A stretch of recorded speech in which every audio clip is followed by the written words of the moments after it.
Hello, my name is Liang, and I am the external team lead at UC Berkeley's Data Science Education program. You might be familiar with some of the projects that our team has worked on, including this online workshop, communications and outreach about adopting data science at your own institution, or auto grading software. One of the other projects our team, specifically the online learning services team, works on is Data 8X. Data 8X is a mass open online course, or MOOC, that is run on edX for anyone interested in taking Data 8 around the world. Let's first begin with a promotional video about Data 8X. Hi, I'm Ani Adhikari, a statistics professor here at UC Berkeley. I'm David Wagner, a computer science professor. And I'm John De Niro, another computer science professor here at Berkeley. We noticed that the fields of computing and statistics were merging and interacting in exciting new ways. So we decided to create a new course to explore these connections. And we discovered that the concepts we're teaching connect to many other disciplines on campus. The result is a new kind of course. We're calling it Foundations of Data Science. It's the fastest growing course in UC Berkeley history, with more than 1,000 students enrolling every semester. Data science is much more than just a combination of statistics and computing. One of the things that I find really exciting about this course is that we draw from real-world examples and real-world data sets. You'll learn to program when studying data science, but not for the purpose of building apps or games. Instead, we use programming to understand the world around us. We hope you'll join us in learning how data science, machine learning, statistics, and computing are affecting so much of the world today.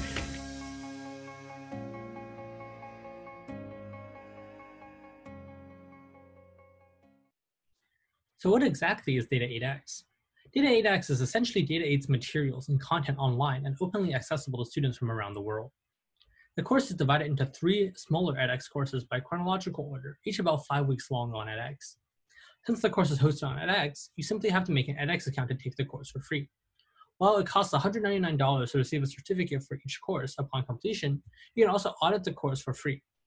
Auditing students who do not pay will still have access to all the course content, but will not receive a certificate of completion. All lecture videos are recorded by Professors Ani Adhikari, John De Niro, and David Wagner, the original course founders of Data 8. Each video is cut up into shorter 10-minute-ish chunks for these shorter video edX format. For those looking to teach Data 8, since we are often unable to provide live webcasts of the course publicly due to accessibility reasons, I would encourage you all to check out Data 8X to see how Data 8 is pedagogically delivered by the original course founders. Roughly, you can think of Data 8X as like a slightly more watered down version of Data 8 on campus. The course covers all the projects and labs of Data 8, but not the homeworks. Due to its sheer size, all the questions are auto-graded and the in-person component is removed. This means that there are no dedicated sections or labs, tutoring sessions, live office hours, or anything along those lines. Instead, students mainly get help through edX's proprietary discussion board within the course and through a support email system that our team helps run. Our goal with Data 8X has been to make Berkeley's data science education openly accessible to anyone around the world. As a result, enrollment for Data 8X is open to virtually everyone with an internet connection. As with Data 8 on campus, no prior experience in programming or statistics is necessary. For prerequisites, we only expect basic mathematical knowledge on the Algebra 1 level and competency in English, since that is the language that our course is offered in. Here are some educational demographics of our students in Data 8.1X, the first course of the 3. You can see that most of our students have received a college education or higher, but in practice, this has not affected our pedagogy styles much between Data 8 and Data 8X. As I briefly mentioned previously, Data 8X is divided up into 3 5-week sections that correspond roughly to the first third, second third, and final third of Data 8. Just like in the first part of Data 8, in 8.1X, students will learn about introductory coding in Python and data manipulation techniques. In 8.2X, we transition more towards statistics with an emphasis on using computation and simulation from the coding skills students had just learned previously. Students become familiar with concepts such as hypothesis testing and uncertainty all through resampling and simulation.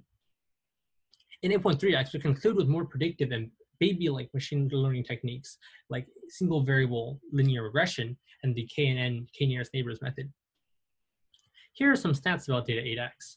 Overall, a predominant amount of students, auditing and verify, are enrolled in 8.1X, the first of the 3 courses. There are also more students enrolled in 8.3X and 8.2X, which we believe is because 8.3 covers machine learning techniques and is thus more interesting to students online looking to do data science and machine learning.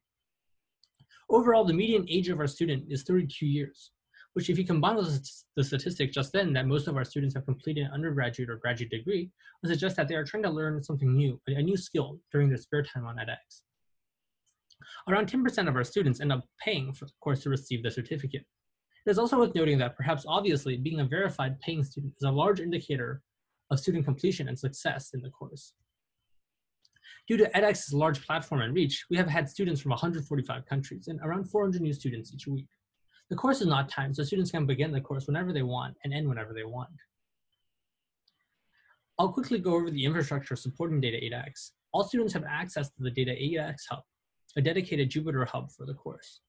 Students are authenticated to use the hub through their edX accounts via LTI. A specific auto-grading package, Gopher Grader, was developed for 8X by forking the OKPy system and stripping away all unnecessary features. As a result, Data 8's test cases are compatible with OKPy since Gopher also uses OK syntax. We also have a couple interesting infrastructure projects on Data 8X. For example, we recently added telemetry during grading cells to collect and record student answers. This will allow us to better understand common mistakes, the question difficulty, and the time to answer each question, to hopefully allow us to determine more common student pain points and issues in Data 8X, as well as Data 8. Lastly, I want to quickly end this deck with an interesting case of Data 8 adoption using Data 8X.